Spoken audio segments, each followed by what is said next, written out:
Hello everyone, in this lecture we are going to start a new chapter from class 12 chemistry, that is chemistry in everyday life. So you know that there are so many uses of chemistry in our daily life.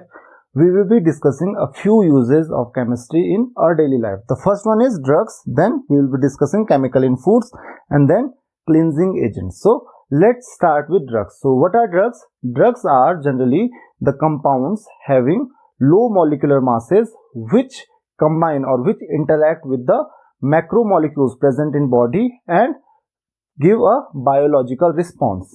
So ये जो drugs होती हैं, drugs क्या होते हैं? Drugs कुछ इस तरीके के कंपाउंड्स होते हैं जिनका क्या होता है, molecular formula low molecular formula होता है, और वो क्योंकि हमारी बॉडी में मैक्रोमोलिक्यूल्स होते हैं, आपको पता है, जैसे प्रोटीन्स हो गए, कार्बोहाइड्रेट्स हो गए, तो बॉडी में जो भी मैक्रोमोलिक्यूल्स होते हैं, ये जो ड्रग्स होती हैं उनके साथ क्या करती हैं, इंटरैक्ट करती हैं, और इस इंटरैक्शन की वजह से एक रिस्पॉन्स प्रोड्यूस होता है बॉडी में. तो इन केमिकल सब्सटेंसेस को हम क्या कहते हैं? ड्रग्स कहते हैं.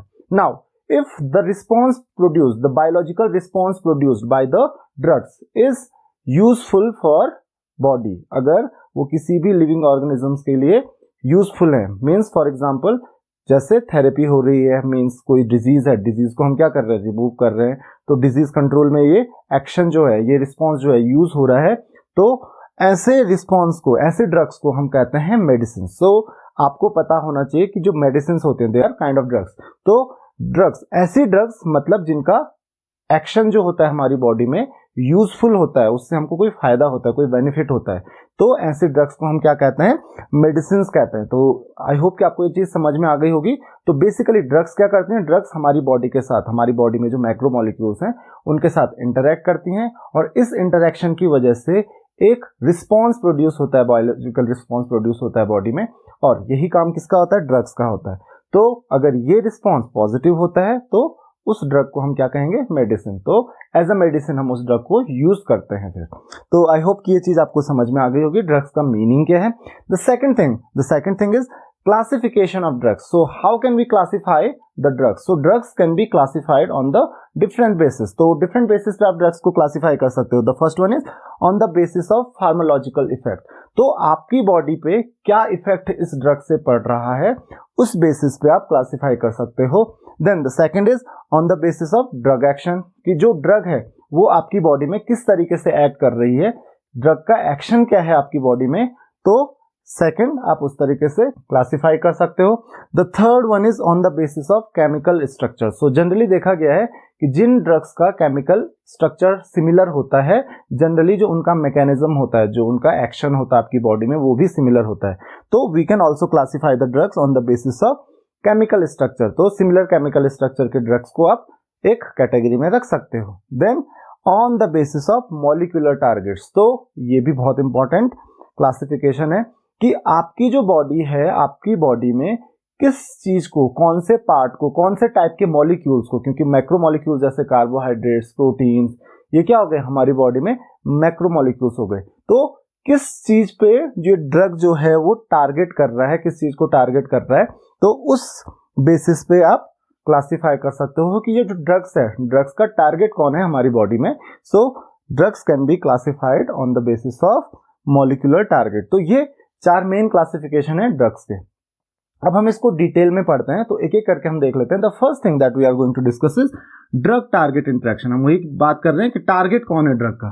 तो ड्रग टारगेट के साथ किस तरीके से इंटरेक्ट करता है. So let's see how the drugs interact with target. तो इसके लिए हमको ये भी देखना होगा कि ड्रग्स टारगेट किस चीज को करते हैं. The first is enzymes as drug target. तो यहां पे देखिए दो चीजों को ड्रग्स जो है वो टारगेट कर सकते हैं. उनमें से एक होते हैं आपके enzymes and the second is receptors. तो दो चीजों को हम target as a drug target हम इसमें स्टडी करेंगे. तो देखते हैं कि कैसे ड्रग अपने टारगेट को चूज करते हैं और उन टारगेट को चूज करने से कैसे बायोलॉजिकल रिस्पॉन्स हमारी बॉडी में प्रोड्यूस होता है.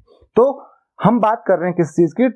एंजाइम्स एज ड्रग टारगेट, मतलब एंजाइम्स को जो ड्रग है वो किस तरीके से टारगेट करते हैं. उसके लिए आपको पहले मैकेनिज्म समझना होगा कि एंजाइम्स का मैकेनिज्म होता क्या है. तो जनरली होता क्या है, जो एंजाइम्स होती हैं वो किसी भी प्रोसेस को क्या करती हैं? इंक्रीज कर देते हैं. उसका जो रेट होता है वो क्या करते हैं? इंक्रीज कर देते हैं. तो यहां पे होता क्या है, suppose this is an enzyme ये हमारे पास एक एंजाइम है, और जिस प्रोसेस को वो फास्ट करते हैं, जिस प्रोसेस का वो रेट इंक्रीज करते हैं, मान लेते हैं कोई भी रिएक्टेंट है, कोई भी बायोलॉजिकल रिएक्शन हो रही है, तो जो आपके कंपोनेंट्स हैं दोज आर कॉल्ड सबस्ट्रेट, उनको हम क्या कहते हैं, सबस्ट्रेट। तो अब होता क्या है, दिस इज आवर एंजाइम, ये क्या हो गया, एंजाइम हो गया, और ये जो सबस्ट्रेट है आपको पता है ये हम ऑलरेडी डिस्कस कर चुके हैं लॉक एंड की मैकेनिज्म सरफेस केमिस्ट्री में। तो this is a substrate. Substrate किसको कहते हैं, वही जो सब्सटेंस, जिस सब्सटेंस में रिएक्शन हो रही है, तो जो बायोलॉजिकल रिएक्शन जिस सब्सटेंस में हो रही है दैट इज सबस्ट्रेट। अब देखिए होता क्या है, generally this substrate fits in the surface of enzyme. तो जिस सरफेस पे, जिस जगह पे एंजाइम के सबस्ट्रेट फिट होता है, this site, this place is called active site of enzyme. इसको हम क्या कहते हैं, एक्टिव साइट। तो आई होप कि आपको ये चीज समझ में आ गई होगी कि किस तरीके से ये सबस्ट्रेट यहाँ पे फिट होता है, और जब यहाँ पे एक्टिव साइट पे ये जो सबस्ट्रेट है वो फिट होता है, तो एक बार इस एक्टिव साइट पे सबस्ट्रेट फिट हो गया, उसके बाद यहाँ पे क्या होती है, उसकी केमिकल रिएक्शन होती है। तो यहाँ पे ये हो गया एंजाइम सबस्ट्रेट कॉम्प्लेक्स फॉर्म करता है। सो this is your enzyme substrate complex. और उसके बाद यहाँ पे जब रिएक्शन होती है, यहाँ पे रिएक्शन होती है, तो सबस्ट्रेट क्या होता है, जो आपका प्रोडक्ट होता है वो यहाँ से निकल जाता है, फिर से जो ये एक्टिव साइट होती है वो खाली हो जाती है, अगेन सबस्ट्रेट वहां पे आता है, फिर रिएक्शन होती है, फिर वहां से जब रिएक्शन कंप्लीट हो जाती है तो ये उसको छोड़ के चला जाता है, तो फिर से एक्टिव साइट यहाँ पे एम्प्टी हो जाती है, खाली हो जाती है, तो वैकेंट करता रहता है एक्टिव साइट को। तो इस तरीके से ये प्रोसेस होता रहता है, मतलब ये कोई भी रिएक्शन होती रहती है, कोई भी बायोलॉजिकल रिएक्शन इस तरीके से होती है। अब what is the work of drug here. तो ड्रग दो तरीके से यहाँ पे काम करता है, ध्यान रखिए, दो केसेस होते हैं। वन कि आप अगर उस प्रोसेस को, जो प्रोसेस आपकी बॉडी में हो रहा है वो बाय द वे अगर वो स्लो हो गया तो क्या होगा, तो उस समय ड्रग क्या करता है, ड्रग उस प्रोसेस को फास्ट करने की कोशिश कर सकता है। तो drug catalytic action of enzymes जो होता है, पहले आपको उसको समझना पड़ेगा।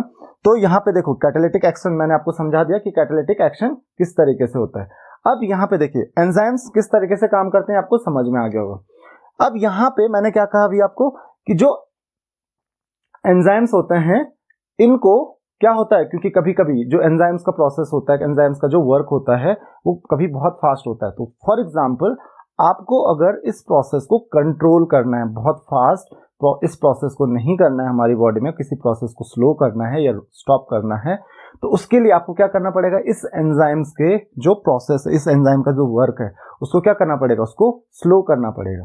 तो उसके लिए आपको ये चीज तो समझनी पड़ेगी। अब देखिए एंजाइम का वर्क हम स्लो कैसे करते हैं, मतलब जो रेट ऑफ रिएक्शन है, बायोलॉजिकल रिएक्शन है, उसको हम स्लो कैसे करेंगे। तो ऐसे ड्रग्स जिनको हम एज अ एंजाइम को क्या करते हैं, जो टारगेट करती हैं और वहां से एंजाइम को टारगेट करके रेट ऑफ रिएक्शन को स्लो करते हैं, ऐसे ड्रग्स को हम कहते हैं एंजाइम इनहिबिटर्स। आपको याद होगा इनहिबिटर्स के बारे में मैंने आपको बताया था। इनहिबिटर्स क्या होते हैं, वो ड्रग्स जो किसी भी बायोलॉजिकल प्रोसेस के रेट को क्या करते हैं, स्लो करते हैं बाय कंट्रोलिंग द एंजाइम। तो इनको हम क्या कहते हैं, एंजाइम इनहिबिटर्स।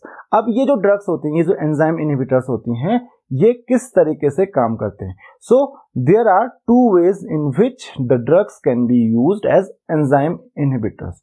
तो दो तरीके के हमारे पास ड्रग्स होती हैं या दो तरीके के प्रोसेस होते हैं जिससे किसी भी ड्रग को आप as an enzyme inhibitor use कर सकते हो। सो हाउ, तो यहां पे देखिए आपको पता है कि एक पर्टिकुलर शेप होता है एंजाइम का, लॉक एंड की मैकेनिज्म के बारे में आप जानते हो, एक पर्टिकुलर शेप होता है और उस पर्टिकुलर शेप में सबस्ट्रेट फिल होता है।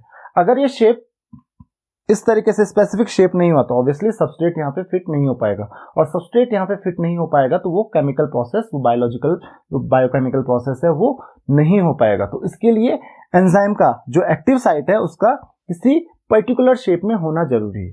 नाउ यहां पर अगर हम एंजाइम की बात करें तो देखिए, अगर हम एंजाइम की बात करें तो ये हमारे पास एंजाइम हो गया, right, this is your enzyme.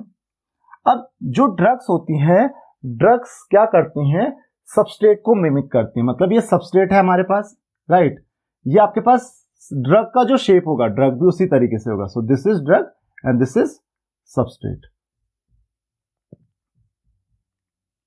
तो ये क्या करती हैं, क्योंकि शेप दोनों का सेम है, तो ये ड्रग्स क्या करती हैं, सबस्ट्रेट के साथ कंपीट करती हैं फॉर एक्टिव साइट। ये एक्टिव साइट है, तो ड्रग क्या करेगी, सबस्ट्रेट के साथ कंपीट करेगी फॉर एक्टिव साइट। तो ड्रग क्या कोशिश करेगी कि वो सबस्ट्रेट से पहले कहां चले जाए, एक्टिव साइट में एंटर करे। अब होगा क्या कि जब ड्रग एक्टिव साइट में एंटर करती है, क्योंकि यहां पे कंपटीशन है किसके बीच में, ड्रग और जो सबस्ट्रेट है उसके बीच में, तो ऐसे ड्रग्स को हम कहते हैं कॉम्पिटिटिव ड्रग्स। तो ये कंपीट करती हैं। तो यहां पे क्या होता है, अगर ड्रग्स यहां पे आ गई कहां पे, एक्टिव साइट में, तो ये क्या करती हैं, ये ड्रग्स, क्योंकि ये ड्रग्स हैं, ये सबस्ट्रेट नहीं है, तो यहां पे केमिकल रिएक्शन नहीं होती है। तो क्या करते हैं, ड्रग्स एक्टिव साइट पे आके इस एक्टिव साइट को ब्लॉक कर देती हैं। तो एक बार ड्रग यहां पे आ गई, उसने एक्टिव साइट को ब्लॉक कर दिया, उसके बाद एंजाइम का काम खत्म, उसके बाद एंजाइम काम ही नहीं करेगा। क्यों, क्योंकि जब तक ये ड्रग यहां से हटेगी नहीं, तो किसी फर्दर किसी और सब्सटेंस के लिए, किसी दूसरे सबस्ट्रेट के लिए जगह खाली नहीं हो पाएगी। तो इसने क्या कर दिया, इस एक्टिव साइट को ब्लॉक कर दिया। और जैसे ये एक्टिव साइट ब्लॉक होती है, तो जो एंजाइम का जो वर्किंग होती है, जो एंजाइम का कैटालिटिक एक्शन होता है, वो रुक जाता है। तो इस तरीके से ये क्या करता है, कैटालिटिक एक्शन को इनहिबिट करता है, एंजाइम के एक्शन को इनहिबिट करता है। तो इनको हम क्या कहते हैं, एंजाइम इनहिबिटर्स कहते हैं। नाउ एक और तरीका होता है जिस तरीके से जो ये ड्रग्स होती हैं, ये किसको, एंजाइम के प्रोसेस को, एंजाइम के वर्क को, एंजाइम के एक्शन को क्या करती हैं, इनहिबिट करते हैं। तो यहां पर क्या होता है, मैंने अभी आपको बताया कि एक पर्टिकुलर शेप में होना जरूरी है, किसके, ड्रग्स के, या आप कह सकते हो एक्टिव साइट के, और जो ये आपके पास सबस्ट्रेट है। तो मान लेते हैं ये एक्टिव साइट का कोई पर्टिकुलर शेप है, ये देखिए। अब ड्रग क्या करती हैं, कुछ ड्रग्स क्या करती हैं, वो एक्टिव साइट पे नहीं जाती हैं, वो एक्टिव साइट के किसी दूसरी साइड से चले जाएंगे इस तरफ। इनको हम कहते हैं एलोस्टेरिक साइट, एलोस्टेरिक साइट। तो वो एक्टिव साइट में न जाके एलोस्टेरिक साइट में चली जाती हैं। तो जैसे ही ड्रग, यहाँ पे ड्रग है, इसने एलोस्टेरिक साइट में एंटर किया, तो इसकी वजह से क्या होता है, ये आपका एंजाइम होता है, दिस इज एंजाइम, ये इसकी एक्टिव साइट है, ये एक्टिव साइट है।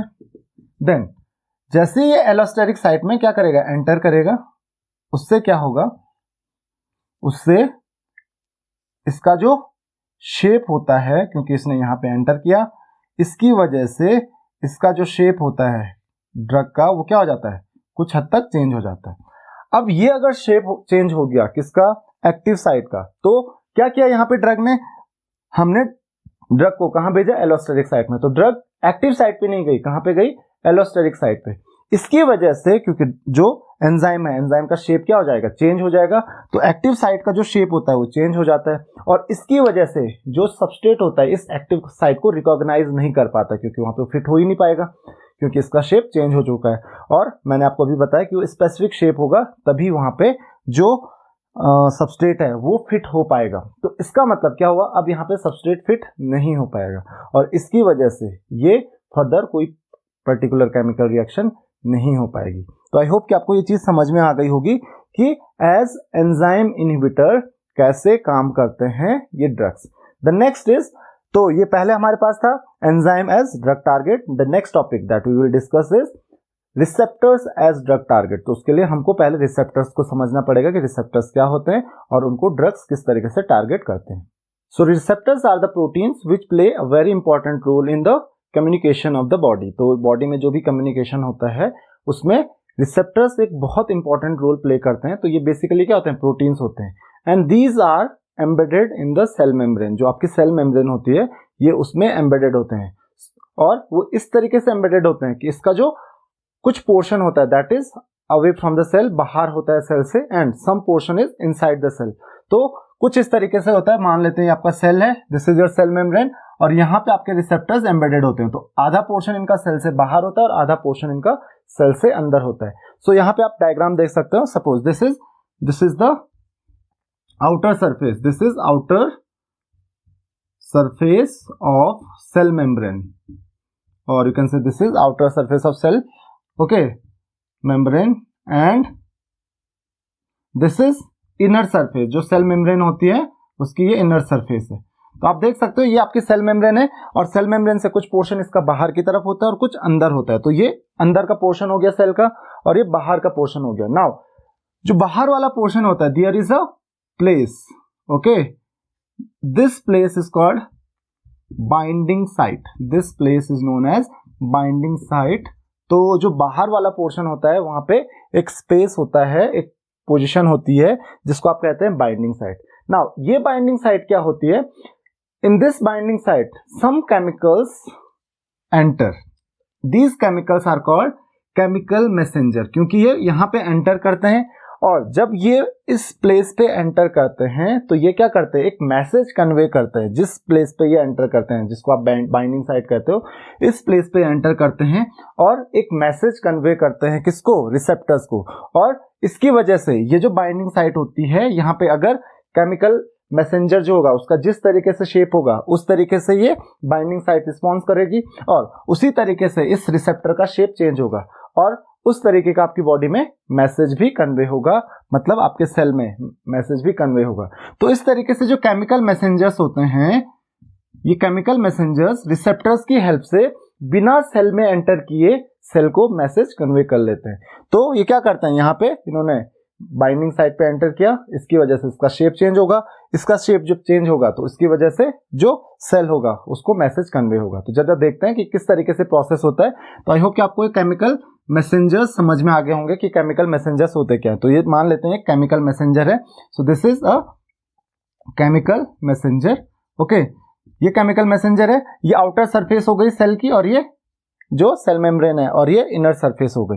तो आप देख सकते हो यहाँ पे ये आधा पोर्शन इसका बाहर है और आधा अंदर की तरफ है। अब जैसे ये केमिकल मैसेंजर जो होता है वो यहाँ पे एंटर करेगा तो इसकी वजह से जो शेप होगा इस केमिकल मैसेंजर का, ये उसी तरीके से रिस्पॉन्ड करेगा, इसका शेप भी उसी तरीके से चेंज होगा। अब रिसेप्टर का शेप चेंज होगा तो जो अंदर सेल होगा इसकी वजह से सेल में जो मैसेज होगा वो डिलीवर हो जाएगा, राइट। तो जिस तरीके से शेप होगा उस तरीके से सेल क्या करेगा, रिस्पॉन्ड करेगा। तो इस तरीके से एक बार इसने मैसेज कन्वे कर लिया। अब यहां पे देखिए केमिकल मैसेंजर आ गया। अब जब मैसेज डिलीवर हो गया तो केमिकल मैसेंजर इस बाइंडिंग साइट को छोड़ के फिर से, क्योंकि इसका काम हो चुका है, ये यहां से चला जाएगा। तो इस तरीके से ये केमिकल मैसेंजर, मैंने जैसे कि आपको बताया कि एंटर किए बिना, सेल में एंटर किए बिना, ये बाहर से क्या कर रहा है, मैसेज कन्वे कर रहा है और सेल में एंटर किए बिना सेल को मैसेज भी कन्वे हो गया और फिर ये केमिकल मैसेंजर वहां से चला जाएगा। So this is how the communication takes place in the cell. तो सेल में कम्युनिकेशन, जो कम्युनिकेट करता है कोई भी केमिकल मैसेंजर सेल के साथ, वो इस तरीके से करता है। नाउ अगर हम इस रिसेप्टर को टारगेट करें, मतलब ये जो ड्रग है इस रिसेप्टर को टारगेट कर ले, तो इसकी वजह से क्या होगा कि जो कम्युनिकेशन है सेल और ब्रेन के बीच में, इसको क्या कर सकते हैं, हम रोक सकते हैं। तो सेल्स का जो कम्युनिकेशन है वो अगर रोक सकते हैं या फिर कंट्रोल कर सकते हैं। तो अगर ये कम्युनिकेशन कंट्रोल हो गया तो ऑब्वियसली जो रिस्पॉन्स होगा बॉडी का वो भी कंट्रोल हो सकता है। तो अब ये कैसे होता है, तो यहाँ पे हमारे पास दो तरीके की ड्रग्स होती हैं। एक वो ड्रग होगी जो इन केमिकल मैसेंजर्स के एक्शन को मिमिक करेगी, मतलब इनकी कॉपी करेगी। मतलब जो इन केमिकल मैसेंजर्स का काम होता है, किसको, ये रिसेप्टर को कोई सिग्नल भेजना, कोई मैसेज कन्वे करना, वो काम कौन करेगा, ड्रग करेगा। ये कब होता है, जब केमिकल मैसेंजर्स आपकी बॉडी में अवेलेबल नहीं होंगे तो ये क्या करेंगे, कोई सिग्नल किसको भेजेगी, रिसेप्टर्स को भेजेगी, उससे आपकी बॉडी में या उससे आपके सेल में मैसेज कन्वे हो जाएगा। तो ये क्या करते हैं, मिमिक करती हैं किसके एक्शन को, जो केमिकल मैसेंजर्स होते हैं उनके एक्शन को। ऐसे ड्रग्स को हम कहते हैं एगोनिस्ट्स, ऐसी ड्रग्स को हम कहते हैं एगोनिस्ट। बट एक और तरीके की आपके पास ड्रग्स होती हैं, वो क्या करती हैं, ये जो बाइंडिंग साइट होती है उसको ब्लॉक कर लेती है। मतलब इससे पहले केमिकल मैसेंजर वहां पे जाए, ये ड्रग्स वहां पे चली जाती हैं और वहां पे फिट हो जाती हैं और बाइंडिंग साइट को ब्लॉक कर देती हैं। अब फर्दर कोई केमिकल मैसेंजर वहां पे आ नहीं सकता है, तो कम्युनिकेशन क्या हो गया, कट हो गया। तो ये क्या करते हैं, केमिकल मैसेंजर्स का जो वर्क होता है उसको क्या कर लेते हैं, रोक लेती हैं। तो ऐसे ड्रग्स को हम कहते हैं एंटागोनिस्ट। तो आई होप कि आपको ये चीज समझ में आ गई होगी कि ये पूरा का पूरा प्रोसेस किस तरीके से होता है। तो और इसमें ड्रग का क्या रोल होता है, ड्रग्स किस तरीके से जो केमिकल मैसेंजर्स हैं उनके जो एक्शन होता है या तो उनको इंक्रीज कर लेता है, जो मैसेज है वो कन्वे करता है, या फिर उस मैसेज को ब्लॉक भी कर सकते हैं.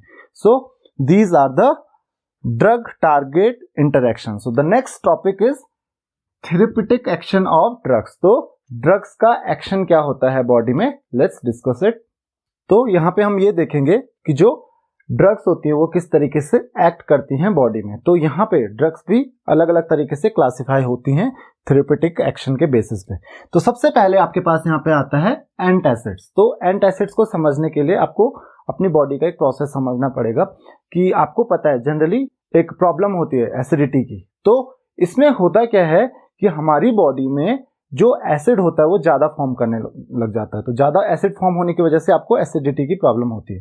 तो इस प्रॉब्लम को दूर करने के लिए स्टार्टिंग में हम क्या करते थे, हम कुछ ड्रग्स यूज करते थे, कुछ जो मेडिसिन होते थे यूज करते थे. जनरली वो बेसिक कंपोनेंट्स होते थे, बेसिक सब्सटेंसेस होते थे, जैसे मैग्नीशियम हाइड्रोक्साइड हो गया. तो यहाँ पे जो ड्रग्स होती हैं वो क्या करती हैं, मतलब जो बेसेस होते हैं वो हमारी बॉडी में जो एक्सेस ऑफ एसिड्स हैं उनको न्यूट्रलाइज कर देती हैं. और उनको न्यूट्रलाइज करके, क्योंकि अब एसिड कम हो गया तो हमारी जो प्रॉब्लम होती है एसिडिटी की वो सॉल्व हो जाती है. बट हमको जब पता चला कि ये मेनली प्रॉब्लम किसकी वजह से होती है, ये मेनली प्रॉब्लम होती है एक कंपाउंड की वजह से, दैट इज हिस्टामिन. तो हिस्टामिन एक प्रॉब्लम क्रिएटिंग कंपाउंड है. ये क्या करता है, ये जो हमारी बॉडी में पेप्सिन और हाइड्रोक्लोरिक एसिड होता है हमारे स्टोमक में जब सीक्रेट होता है डाइजेशन ऑफ फूड के लिए, तो ये क्या करता है, उसको स्टिमुलेट करता है. मतलब हिस्टामिन की वजह से ज्यादा सीक्रेशन होता है किसका, पेप्सिन और हाइड्रोक्लोरिक एसिड का. तो जैसे ही हिस्टामिन हमारे स्टोमक की वॉल्स को टच करता है, तुरंत ही क्या होता है, ये हाइड्रोक्लोरिक एसिड और पेप्सिन क्या होने लगता है, सीक्रेट होने लगता है हमारी बॉडी में.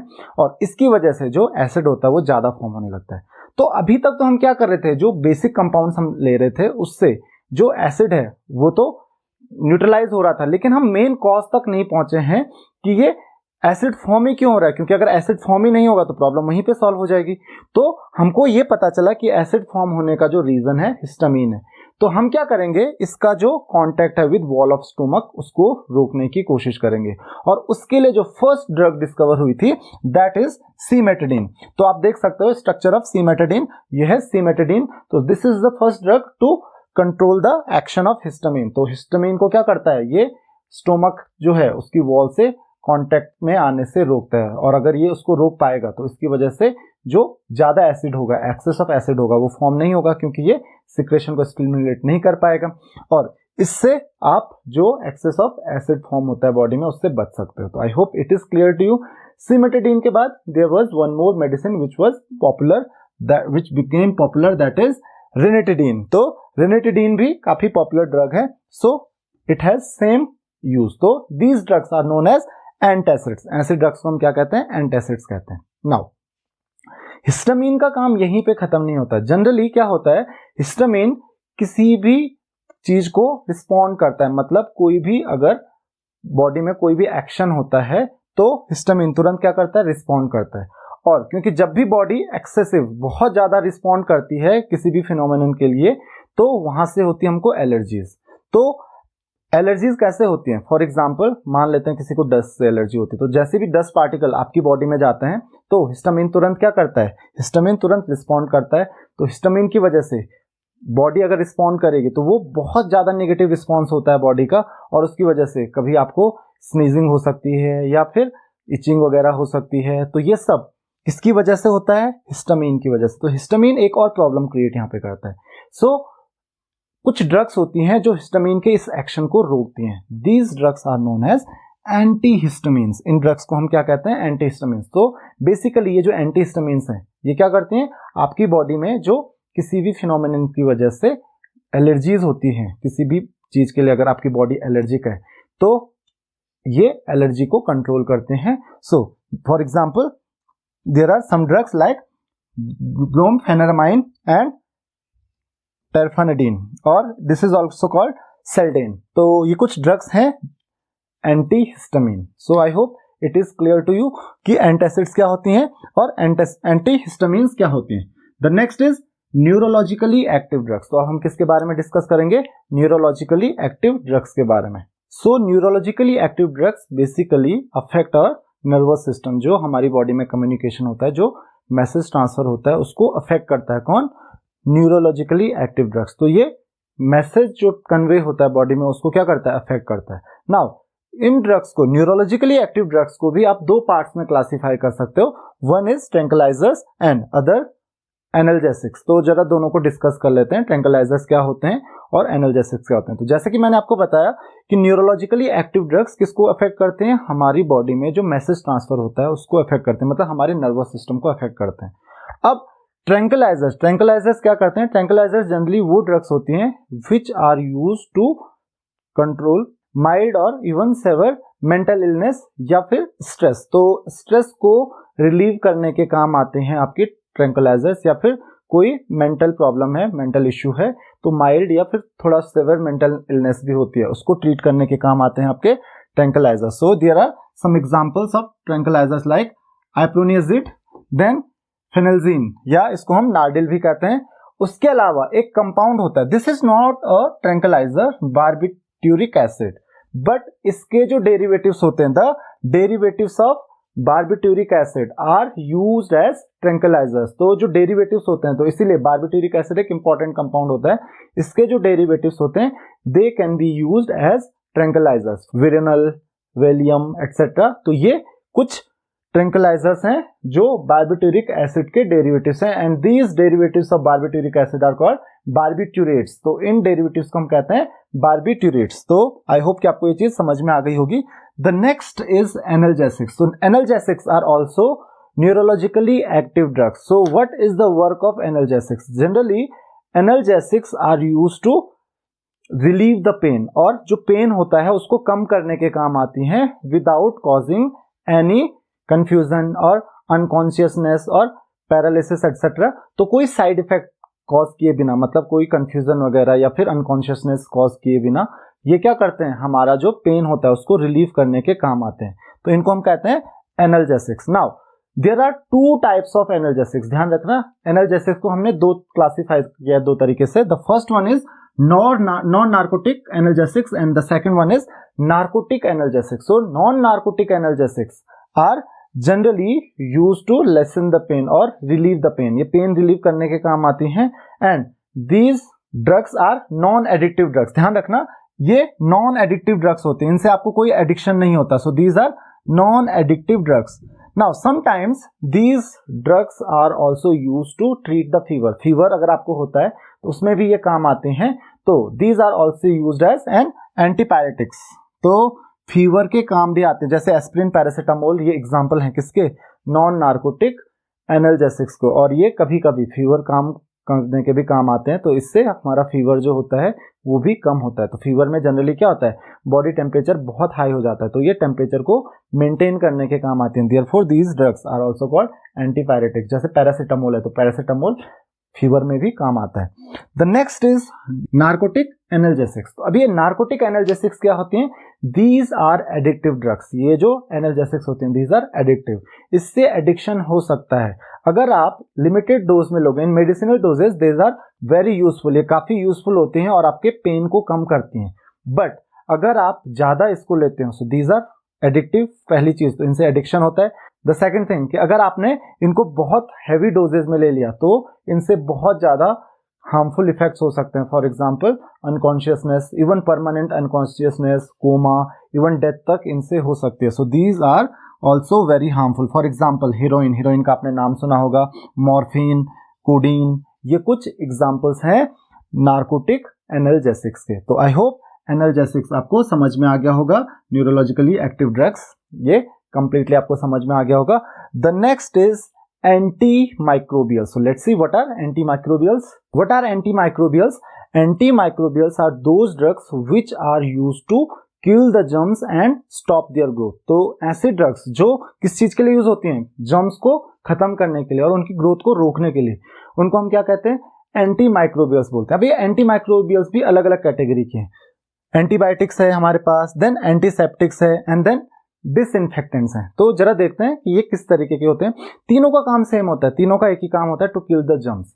जो डिजीज होती है, जो माइक्रो ऑर्गेनिजम्स होते हैं, उनको खत्म करने का इनका काम होता है। बट तो फर्स्ट इज एंटीबायोटिक्स। तो antibiotics have least toxic effect in our body. तो ये जो एंटीबायोटिक्स होती है इनका हमारी बॉडी में बहुत टॉक्सिक इफेक्ट नहीं होता है, इसकी वजह से we can use antibiotics in our body. तो इसीलिए हम एंटीबायोटिक्स खा सकते हैं क्योंकि इनका टॉक्सिक इफेक्ट ज्यादा नहीं होता है हमारी बॉडी में। तो ये बहुत सारे डिजीजेस को खत्म करने के काम आते हैं, डिजीज को कंट्रोल करने के काम आते हैं। फॉर एग्जाम्पल, तो आपको पता है जब फर्स्ट जो एंटीबायोटिक थी हमारे पास दैट वाज पेनिसिलिन। तो penicillin was the first antibiotic.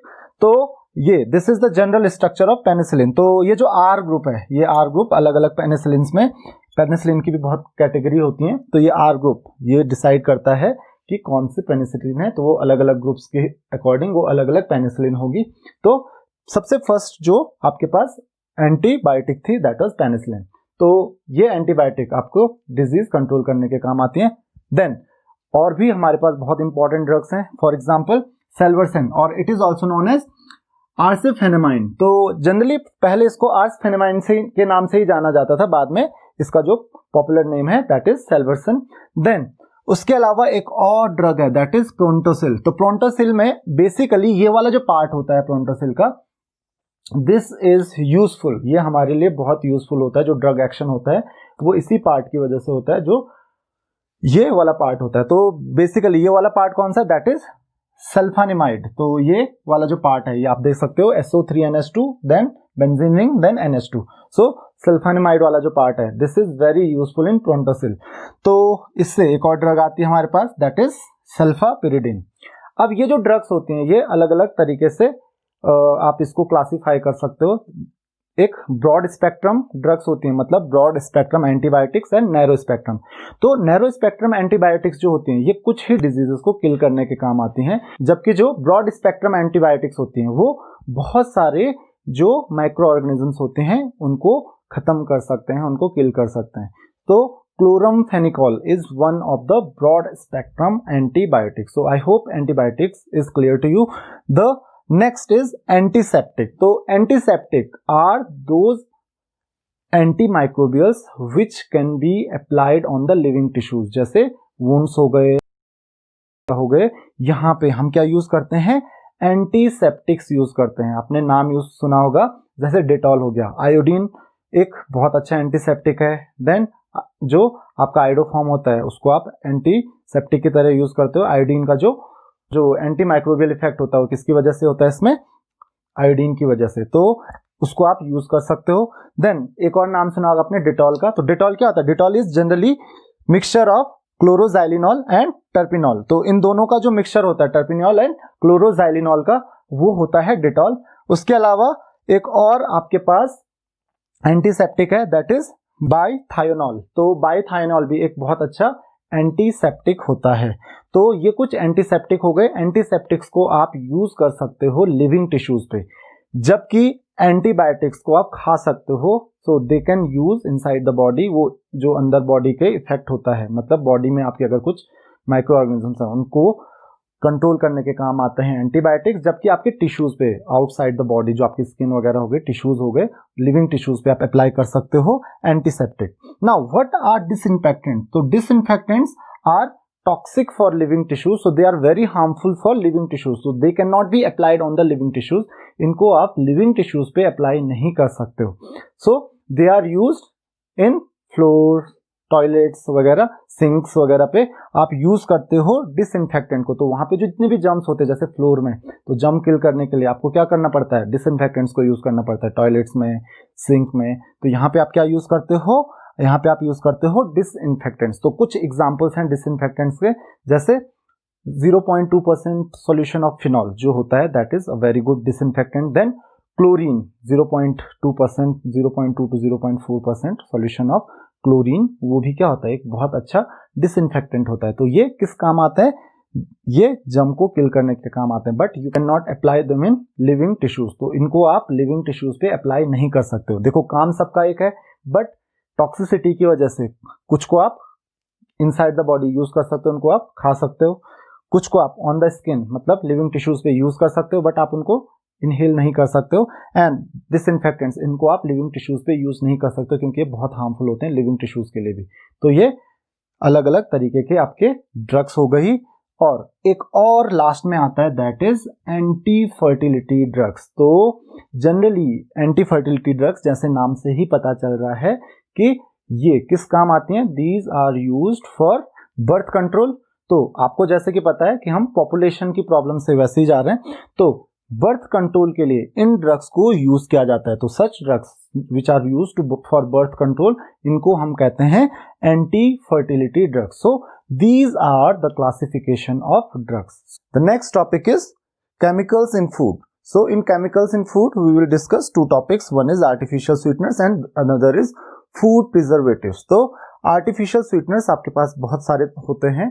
Question ये आता है कि हमको आर्टिफिशियल स्वीटनर्स की जरूरत क्यों पड़ती है। तो जो आपके नेचुरल स्वीटनर है दैट इज शुगर, सुक्रोज, तो उसके साथ प्रॉब्लम क्या होती है, जब हम इसको लेते हैं it increases the calorie intake in our body. तो ऑब्वियसली कैलोरी इनटेक इंक्रीज होगा हमारी बॉडी में, उसकी वजह से क्या होता है, बहुत सारे इश्यूज होते हैं बॉडी में। तो उससे बचने के लिए we can take artificial sweeteners. तो आपने देखा होगा बहुत सारे पेशेंट्स होते हैं जिनके लिए आर्टिफिशियल स्वीटनर्स रिकमेंड किए जाते हैं, तो वो आर्टिफिशियल स्वीटनर्स ले सकते हैं। तो आर्टिफिशियल स्वीटनर्स के साथ क्या होता है, दे टेस्ट स्वीट, ऑब्वियसली उनका टेस्ट तो स्वीट होता है, बट इनकी वजह से हमारी बॉडी में कोई कैलोरी इनटेक इंक्रीज नहीं होता है। तो अब देखिए दूसरी चीज क्या होती है इसमें, दे आर 100 to 2000 टाइम्स तक ये क्या होते हैं, स्वीट होते हैं एज कंपेयर टू जो हमारा सुक्रोज होता है। सुक्रोज से ये 100 to 2000 टाइम्स तक भी स्वीट हो सकते हैं। तो आप समझ सकते हो कि ये कितना यूजफुल हो सकता है हमारे लिए। The first artificial sweetener is aspartame. तो ये काफी पॉपुलर आर्टिफिशियल स्वीटनर है and it is about 100 times sweeter as compare to the sucrose. जो शुगर होता है ये शुगर से लगभग 100 टाइम्स स्वीटर होता है। नाउ इसका नाम क्या है, एस्पर्टेम। तो इसमें दो पार्ट्स हैं, आप देख सकते हैं यहाँ पे, this is एस्पर्टिक acid part and this one is phenyl aniline methyl Easter part. तो ये वाला जो पार्ट है, this portion is phenyl aniline methyl Easter part and this part is called एस्पर्टिक acid part. तो आई होप कि आपको ये चीज समझ में आ गई होगी। और भी हमारे पास है जो सबसे पॉपुलर शुगर्स में से एक है, जो सबसे पॉपुलर आर्टिफिशियल स्वीटनर्स में से एक है, that is saccharin. So saccharin is one of the most popular artificial sweetener and it is about 550 times sweeter as compare to sugar. तो सैकरिन बहुत ज्यादा यूज होता है और आप देख सकते हैं कितना ज्यादा स्वीट होता है। The next is sucralose. तो सुक्रालोज जो होता है it is about 600 times sweeter than that of sugar. जो हमारा शुगर होता है इससे लगभग 600 टाइम्स क्या होता है, स्वीटर होता है। And the thing is it is stable even at high temperature. तो हाई टेम्परेचर पे भी ये स्टेबल होता है, तो इसलिए you can use it even during cooking. तो जब आप कुकिंग करते हो उस समय आप इसको यूज कर सकते हो। The next is alitame. So alitame you can see this is complex structure. So ये है हमारे पास एलिटेम और this is about 2000 times sweeter than sugar। तो आप देख सकते हो कितना ज्यादा इसकी स्वीटनेस होती है। तो इसके साथ प्रॉब्लम क्या होती है कि द फर्स्ट थिंग कि क्योंकि इतना ज्यादा स्वीट होता है तो इसकी वजह से इसको कंट्रोल करना, किसी भी अगर आप यूज करना चाहते हो उसको, तो इसको बहुत कम क्वांटिटी में आपको यूज करना पड़ेगा। तो इसको कंट्रोल करना थोड़ा डिफिकल्ट होता है। And the second thing is at high temperature it is not very stable. तो इसलिए हम यूज करते हैं सुक्रालोज। एलिटेम आपको अगर कुकिंग के लिए यूज करना है, you can not use alitame, आपको क्या यूज करना पड़ेगा, सुक्रालोज। तो आई होप आपको ये चीजें समझ में आ गई होगी। The next is food preservatives. तो आपको पता है फूड प्रिजर्वेशन के लिए हम बहुत सारे चीजें यूज करते हैं, बहुत सारे सब्सटेंसेज यूज करते हैं। तो these substances are called food preservatives। तो आपने देखे होंगे normal food preservatives like table salt। So table salt is one of the food preservatives, right? Then sugar को अभी हम food preservative में यूज करते हैं। जैसे आप क्या पिकल फॉर्म करते हो या जैम्स वगैरह फॉर्म करते हो तो उसके लिए हम क्या यूज करते हैं, table salt, right, sugar. Then vegetable oil जो कि पिकल्स वगैरह में यूज कर सकते हैं आप। देन और कंपाउंड है जैसे सोडियम बेंजोएट, और उसके साथ साथ कुछ सॉल्ट्स होते हैं, salts of sorbic acid and propanoic acid, तो जिनको आप यूज कर सकते हो एज फूड प्रिजर्वेटिव्स। तो फूड प्रिजर्वेटिव्स का काम आपको पता चल गया कि ये क्या होता है, फूड को प्रिजर्व करने के काम आता है। अगर आप चाहते हो कि फूड लंबे टाइम तक रहे, तो उसके लिए हम फूड प्रिजर्वेटिव्स यूज करते हैं। तो नॉर्मल फूड प्रिजर्वेटिव्स, इसके अलावा भी और भी फूड प्रिजर्वेटिव्स होते हैं, तो जो जनरल फूड प्रिजर्वेटिव्स होते हैं वो ये हैं। तो this is chemicals in food. The next topic is cleansing agents. So let's discuss soaps and detergents in cleansing agents.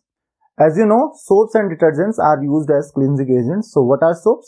Soaps are sodium और potassium salts of higher fatty acids. Soap क्या होते हैं? जो higher fatty acids होते हैं, जैसे palmitic acid, stearic acid, oleic acid, तो ये higher fatty acids होते हैं, इनके सोडियम या फिर पोटेशियम सॉल्ट्स होते हैं, इनको हम क्या कहते हैं? सोप कहते हैं। And the process of formation of soap is known as saponification. तो उसको हम क्या कहते हैं? Saponification.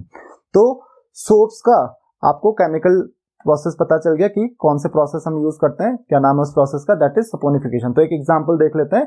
This is glycerol ester of stearic acid. तो ये फैट्स होते हैं जनरली, तो इसको हम किसके साथ ट्रीट करते हैं? With sodium hydroxide. तो सोडियम हाइड्रोक्साइड के साथ ट्रीट करते हैं, सो it will form, this is sodium stearate. What is it? Sodium stearate. So this sodium stearate forms soap. This is a soap. तो ये क्या है? एक सोप है। तो आई होप कि आपको ये चीज समझ में आ गई होगी कि सोप कैसे फॉर्म होता है, और साथ में आपको फॉर्म होता है ग्लिसरॉल, ग्लिसरॉल, और जिसको आप ग्लिसरीन भी कहते हैं।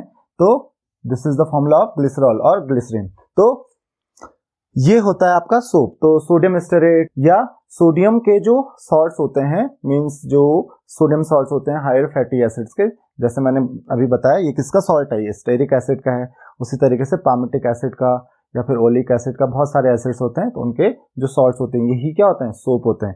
और क्लींजिंग एक्शन ऑफ सोप के बारे में हम ऑलरेडी सरफेस केमिस्ट्री में पढ़ चुके हैं कि कैसे ये एनायनिक पार्ट, आपको पता है ये जो कैटायनिक पार्ट होता है, इसकी वजह से नहीं बल्कि जो एनायनिक पार्ट होता है इसकी वजह से ये क्लीन करता है जो डर्ट या ग्रीस होता है। तो वो आप ऑलरेडी सरफेस केमिस्ट्री में पढ़ चुके हो। Now there is one limitation of soaps. You know that soaps cannot be used in hard water. Soaps do not work in hard water. तो soaps hard water में work क्यों नहीं करते हैं? Let's see. तो actual में होता क्या है? What is the formula of soaps? That is C17H35. ये एक एग्जाम्पल ले लेते हैं, COONA। और हार्ड वाटर जो होता है, लाइक इसमें क्या होता है?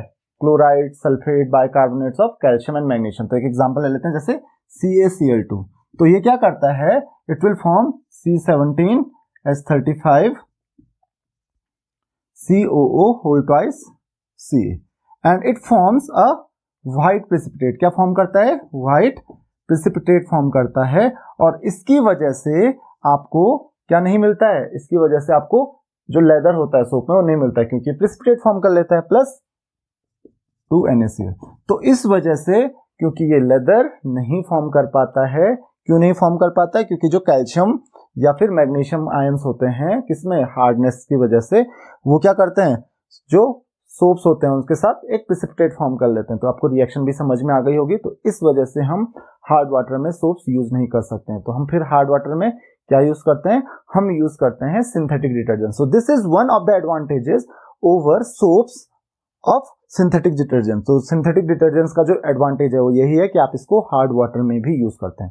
Now we have 3 types of synthetic detergents. हम 3 टाइप के बारे में पढ़ेंगे। 3 टाइप के हमारे पास सिंथेटिक डिटर्जेंट्स होते हैं। The first is anionic detergents, then we have cationic detergents and then we have non ionic detergents. तो कैटायनिक भी होते हैं, एनायनिक भी होते हैं, नॉन आयनिक डिटर्जेंट्स भी होते हैं। तो देखिए ऑब्वियसली कोई सब्सटेंस होगा उसमें कैटायन और एनायन दोनों होंगे, लेकिन क्लींजिंग एक्शन के लिए कौन सा आयन रिस्पॉन्सिबल है उस पर डिपेंड करता है कि वो कैटायनिक डिटर्जेंट है या एनायनिक डिटर्जेंट है। और नॉन आयनिक में तो कोई आयन फॉर्मेशन नहीं होता है।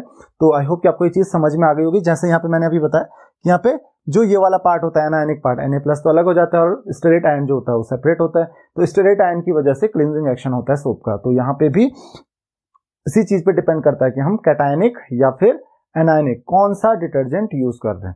The first is anionic detergent. तो सबसे पहले हम देखते हैं कि एनायनिक डिटर्जेंट्स होते क्या हैं। So anionic detergents are sodium salts of sulphonated long chain hydrocarbons और एल्कोहल्स। तो कोई लॉन्ग चेन हाइड्रोकार्बन्स होते हैं या फिर लॉन्ग चेन एल्कोहल्स होते हैं, उनको हम क्या करते हैं? उनका पहले सल्फोनेशन करते हैं और उनके सल्फोनेशन के बाद उनको उनसे क्या फॉर्म करते हैं? सोडियम सॉल्ट्स फॉर्म करते हैं। तो यही कह रहा है कि जो सल्फोनेटेड सोडियम सॉल्ट्स होते हैं लॉन्ग चेन एल्कोहल्स के या फिर लॉन्ग चेन हाइड्रोकार्बन्स के, उन्हीं को हम क्या कहते हैं, वही क्या होते हैं आपके एनायनिक डिटर्जेंट्स होते हैं। तो कुछ एग्जांपल देख लेते हैं हमारे पास। यहाँ पे क्या हमारे पास lauryl alcohol, so this is a long chain alcohol, तो उसका क्या करना है sulphonation. Why, how, bye H2SO4। तो H2SO4 से हम इसका क्या करेंगे सल्फोनेशन करेंगे, it will form L'Oréal hydrogen sulphate. और अब क्या करेंगे इससे NaOH के साथ ट्रीट करेंगे तो क्या फॉर्म करेगा, सोडियम सॉल्ट फॉर्म करेगा, तो it forms sodium L'Oréal sulphate. तो इस तरीके से ये आपका क्या बनता है, एक एनायनिक डिटर्जेंट बनता है। अब एनायनिक क्यों, क्योंकि आपको अगेन पता है कि एनायन रिस्पॉन्सिबल होता है क्लींजिंग एक्शन के लिए।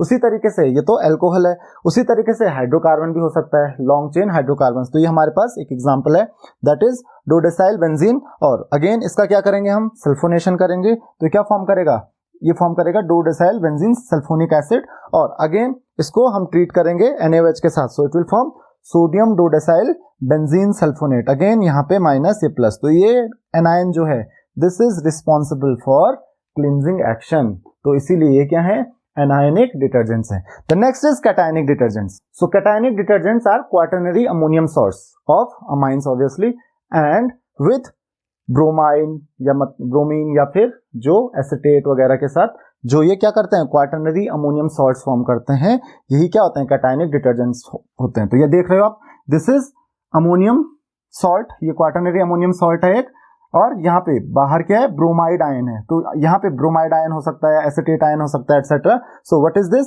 This is cetyl trimethyl ammonium bromide. So this cetyl trimethyl ammonium bromide, so this is one of the cationic detergent. इसमें जो क्लींजिंग एक्शन होगा ये कौन से वाले पार्ट की वजह से होगा, दिस जो बड़ा पार्ट होता है, आपको पता है ये चीज, तो ये कैटायन जो है वो रिस्पॉन्सिबल होता है, तो इस वजह से इसको हम क्या कहेंगे cationic detergent. The next is non ionic detergents. तो नॉन आयनिक डिटर्जेंट्स जो होते हैं, यहाँ पे आप देख सकते हो इसमें कोई आयन फॉर्मेशन नहीं होता, इसमें कैटायन या फिर एनायन नहीं हो सकता है। तो ये जनरली कैसे फॉर्म होते हैं, bye combination, by reaction of stearic acid and polyethylene glycol. तो ये this is your stearic acid and this is polyethylene glycol. तो अगर आप इसको रिएक्ट करते हो तो आपको क्या मिलते हैं, नॉन आयनिक डिटर्जेंट्स मिलते हैं। तो I hope it is clear to you, आपको समझ में आ गया होगा कि कैसे सोप्स और डिटर्जेंट्स फॉर्म होते हैं। अब सोप्स भी बहुत टाइप के होते हैं, जैसे टॉयलेट सोप हो गए, फिर आपके शेविंग सोप्स हो गए, देन लॉन्ड्री सोप्स हो गए। तो सोप्स यूजेस के बेसिस पे, और क्योंकि यूजेस के बेसिस पे उनका हम जो मटेरियल होता है वो भी चेंज करते हैं, मेडिकेटेड सोप्स वगैरह। तो इस तरीके से हम सोप्स को अलग अलग तरीके से क्लासिफाई कर सकते हैं। अब डिटर्जेंट्स भी दो तरीके के होते हैं, बायोडिग्रेडेबल और नॉन बायोडिग्रेडेबल। ध्यान रखिए जो सिंथेटिक डिटर्जेंट्स होते हैं वो दोनों तरीके के होते हैं, बायोडिग्रेडेबल भी और नॉन बायोडिग्रेडेबल भी। तो बायोडिग्रेडेबल वो सिंथेटिक डिटर्जेंट्स होते हैं जिनमें जो कार्बन चेन होती है there is not very large amount of branching, तो जिनमें ब्रांचिंग ज्यादा नहीं होती है, जिन डिटर्जेंट्स में ब्रांचिंग ज्यादा नहीं होती है वो क्या होते हैं बायोडिग्रेडेबल होते हैं। वो इजीली क्या हो जाते हैं, वो डिग्रेड हो जाते हैं, वो इजीली डिकम्पोज हो जाते हैं। तो अगर ब्रांचिंग बहुत ज्यादा होती है किसमें, सिंथेटिक डिटर्जेंट्स में, तो इसकी वजह से वो इजीली डिकम्पोज नहीं होते हैं। So such synthetic detergents are non biodegradable. तो आप ये चीज ध्यान रखिए कि जो कार्बन चेन होती है उसमें ब्रांचिंग बहुत ज्यादा नहीं होनी चाहिए, otherwise it will be non biodegradable. तो this is the difference in biodegradable और non biodegradable detergents. So this is all in this lecture. If you have any queries, you can ask your questions in comments. Thank you very much.